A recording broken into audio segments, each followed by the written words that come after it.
Now देखो यहाँ पर एक माइक्रो कैप कंपनी की बात करूँगा। ओके, मैं यहाँ पर प्रॉफिट एंड लॉस अकाउंट देखेंगे, 12 मंथ का डेटा अवेलेबल रहेगा। ओके, और डायरेक्टली यहाँ पर ऑपरेटिंग प्रॉफिट ही देखेंगे। ओके, ये देखो ज़ीरो था, फिर ज़ीरो, यहाँ पर 2013 का डेटा दिख नहीं रहा है। ओके, देन देखो 15 में 2 3 4 5 7 9 9 एंड देन यहाँ पर 12 और अभी 15 है। ओके, टीटीएम का है जिसमें 2 क्वार्टर बाकी भी है। ओके, देखो ये एक माइक्रो कैप कंपनी है, तो यहाँ पर देखो 2 का मुनाफा, 3 हो गया, 4 हो गया, 5 हो गया, तो ऐसे बढ़ते रहता है। बट कहीं पे भी यहाँ पर देखो साइडवेज था, यहाँ पर कोई प्रॉफिट था ही नहीं। ओके, देखो कंपनी स्मॉल कैप होती है या फिर माइक्रो कैप होती है तो उसमें कम इन्वेस्टमेंट करना होता है, लार्ज कैप में लार्ज इन्वेस्टमेंट होता है। ओके, और देखो यहाँ पर शेयर होल्डिंग पैटर्न देखेंगे, प्रमोटर के पास देखो कितनी हिस्सेदारी है, 68.39। यहाँ पर कोई भी FII DII अवेलेबल नहीं है, बहुत छोटी कंपनी है। ओके, यहाँ पर पब्लिक अवेलेबल है 31.60। ओके,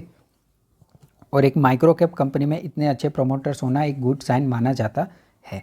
ओके, यहाँ पर नाउ देखो यहाँ पर जिस कंपनी की बात कर रहा हूँ ना, उसका नाम है मेगा स्टार फूड। ओके, 270 पे स्टॉक चल रहा है और यहाँ पर 785% के बेहतरीन रिटर्न्स है। और ये 2018 में कंपनी लिस्ट हुई थी यहाँ पर। ओके, मई 2018 में, तो इसको बहुत ज़्यादा टाइम नहीं हुआ है, बहुत अच्छे रिटर्न्स यहाँ पर अवेलेबल है। ओके, बट ये कंपनी देखो गिरती है ना तो बहुत ज़्यादा गिर जाती है। यहाँ पर 64 दिखाई दे रहा है, बट ये 70% से भी ज़्यादा यहाँ पर डाउन गई थी। ओके, और इसका जो मार्केट कैप है ना वो सिर्फ 265 CR का ही मार्केट कैप है। ओके, तो ये कंपनी भागेगी भी अच्छा, गिरेगी भी अच्छा। ये देखो इसका अगर लो देखे यहाँ पर 52 वीक लो तो 63 था, ये देखो 63 से कहाँ पे कंपनी आ गई, 270 के आसपास। ओके, और इसका हाई जो है वो 303 है।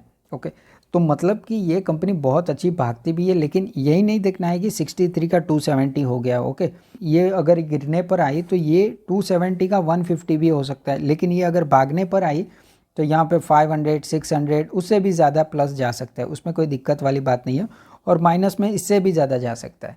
मतलब कि ये एक रिस्की कंपनी है, जब आप रिस्की कंपनी सिलेक्ट करते हो तो आपको कम अमाउंट इन्वेस्ट करना चाहिए। ओके, मैं इसमें अगर ये कंपनी 35% के आसपास डाउन जाएगी तभी मैं इंस्टॉलमेंट लगाऊंगा, अदरवाइज़ नहीं लगाऊंगा। ओके, उसके बाद 45 पे, देन उसके बाद 10% के गैप में मैं लगाऊंगा। ओके, लेट सपोज आप मैंने 10,000 लगा दिया। ओके, तो मैं ये 10,000 को भूल जाता हूँ कि अगर मेरा 10,000 यहाँ से अगर कंपनी गिरी, ओके, 10,000 का 60% मेरा गायब हो गया और 4,000 भी रह गया तो मेरे को कोई दिक्कत नहीं है। ओके, अगर उससे भी ज़्यादा डाउन गई तो मेरे को ज़्यादा दिक्कत नहीं है, तो ही आप ये 10,000 लगाओ। ओके, मेरा रिकमेंडेशन नहीं है कि ये कंपनी आप बाई कर लो। ओके, मैं आपको स्टडी पर्पज़ के लिए दिखा रहा हूँ, ये कंपनी काफ़ी अच्छी कंपनी है और इसके क्लाइंट बेस भी मैं आपको दिखाऊंगा, तो आपको कंपनी पर और ज़्यादा ट्रस्ट भी आएगा। ओके, नाउ देखो कंपनी के बारे में जान लेते हैं। यहाँ पर देखो 2013 में कंपनी आई थी यहाँ पर। ओके, यहाँ पर सप्लायर है यहाँ पर व्हीट फ्लोर का। ओके, और organic wheat flour and other भी कई सारे प्रोडक्ट्स यहाँ पर अवेलेबल है। ओके, और नाउ देखो यहाँ पर जियोग्राफिकल प्रेजेंस अगर इस कंपनी का हम देखें तो डोमेस्टिक में 97% है और एक्सपोर्ट में 3% ही है। ओके, तो बाहर जो अभी इन्फ्लेशन का प्रॉब्लम चल रहा है तो इसको बहुत ज़्यादा इम्पैक्ट नहीं होगा। ओके, नाउ देखो इसके क्लाइंट लिस्ट हम यहाँ पर देख लेते हैं। ओके, इसके क्लाइंट कौन कौन से हैं, नेस्ले है, फिर ITC, सनफिस्ट है, डोमिनोज, हॉर्लिक्स, पिज़्ज़ा हट, KFC, पेप्सिको और भी कई सारे इसके क्लाइंट यहाँ पर अवेलेबल है। तो इसके क्लाइंट बहुत तगड़े हैं। ओके, और ये क्लाइंट जो बनते हैं ना वो ऐसे ही नहीं बन जाते, ये क्वालिटी प्रोडक्ट की चेक करते हैं उसके बाद क्लाइंट बनते हैं। ओके, तो ये एक ट्रस्ट का बेनिफिट हमें मिल जाता है जब किसी भी कंपनी के वेल नोन क्लाइंट्स होते हैं। ओके, तो ये काफ़ी अच्छी कंपनी है और इसके क्लाइंट बेस बहुत अच्छे है, इसीलिए मैं ये कंपनी को पसंद कर रहा हूँ। प्लस इसके रेवेन्यू भी काफ़ी अच्छे है, प्रॉफिट एंड लॉस अकाउंट में प्रॉफिट भी अच्छा दिखाई दे रहा है। ओके, और अभी देखो हम देखेंगे बैलेंस शीट यहाँ पर मेगा स्टार फूड की। ओके, नाउ देखो रिजर्व्स एंड सरप्लस देख लेते हैं। पहले देखो 1.43 था, देन 8.80, देन 12, देन देखो 16 और अभी देखो 25.89, यानी कि 26 के आसपास है। Okay, reserves and surplus. यहाँ पर देखो लॉन्ग टर्म बोरोइंग्स, पहले देखो यहाँ पर कर्जा कितना था, 7.48, देन देखो 7.3 कम किया, यहाँ पर देखो 5 के आसपास, फिर यहाँ पर इंक्रीज़ कर गया और यहाँ पर देखो कर्जा कम किया 3.65। अगर माइक्रो कैप कंपनी है तो उस पर कर्जा रहता ही रहता है। ओके, शॉर्ट टर्म बोरोइंग से है, ये 1 ईयर के फ्लक्चुएटिंग मैनर में चलता रहता है। यहाँ पर 30.68 है, पहले ज़्यादा था उससे पहले कम था, तो यहाँ पर फ्लक्चुएटिंग मैनर में रहता ही है। ओके, अगर माइक्रो कैप कंपनी है तो। Okay, cash and cash equivalence भी देख लेते हैं। यहाँ पर ये देखो 0.62 की ही यहाँ पर cash and cash equivalence available है। ओके, नाउ तो ये कंपनी एक माइक्रो कैप कंपनी है, आप स्टडी करो उसके बाद आप कंपनी में एंटर करो। ऐसे ही मत पकड़ लो कि यहाँ से देखो तेज़ी आ गई एंटर कर गए और जब गिरा तब छोड़ दिया, तो पैसा कैसे बनेगा।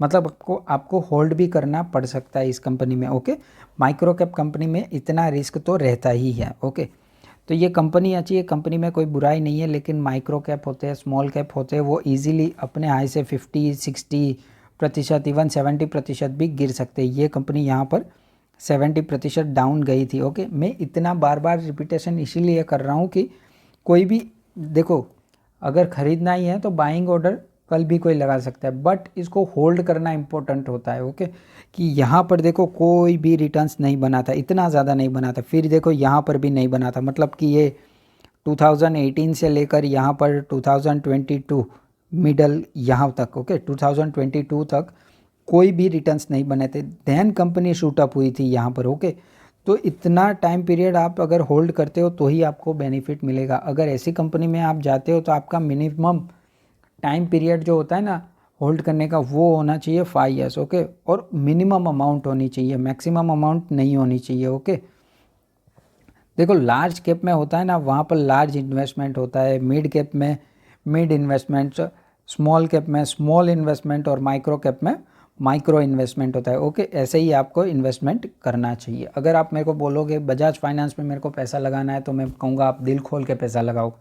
वो बड़ी कंपनी है, HDFC bank, Reliance, Avenue supermarket, वो सभी बड़ी कंपनी है, बट ये एक छोटी कंपनी है, तो एक स्मॉल इन्वेस्टमेंट आपको करना चाहिए। जैसे जैसे कंपनी के नतीजे अच्छे आते जाते हैं वैसे वैसे आप अमाउंट को बढ़ाते जाओ। ओके, अगर नतीजे अच्छे नहीं है तो जितना क्वांटिटी है उतना होल्ड करो। अमाउंट जब आपको अमाउंट तभी बढ़ाना है जब कंपनी का रेवेन्यू इंक्रीज़ हो रहा है, प्रॉफिट इंक्रीज़ हो रहा है, या फिर कंपनी एक्सपांशन कर रही है। ओके, वो बात आपको पता होनी चाहिए, और इसके क्वार्टरली नंबर आपको ट्रैक करने पड़ेंगे कि कंपनी कैसी है। ओके, चलो ऐसे ही बेहतरीन वीडियोस में लाते रहता हूँ। अगर आपको वीडियो पसंद आ रहा है तो आप कमेंट, लाइक, शेयर, सब्सक्राइब कर दीजिएगा और बेल आइकन को भी प्रेस कर दीजिएगा। ऐसे ही बेहतरीन वीडियोस आपको मिलते रहेंगे। ओके, चलो थैंक यू।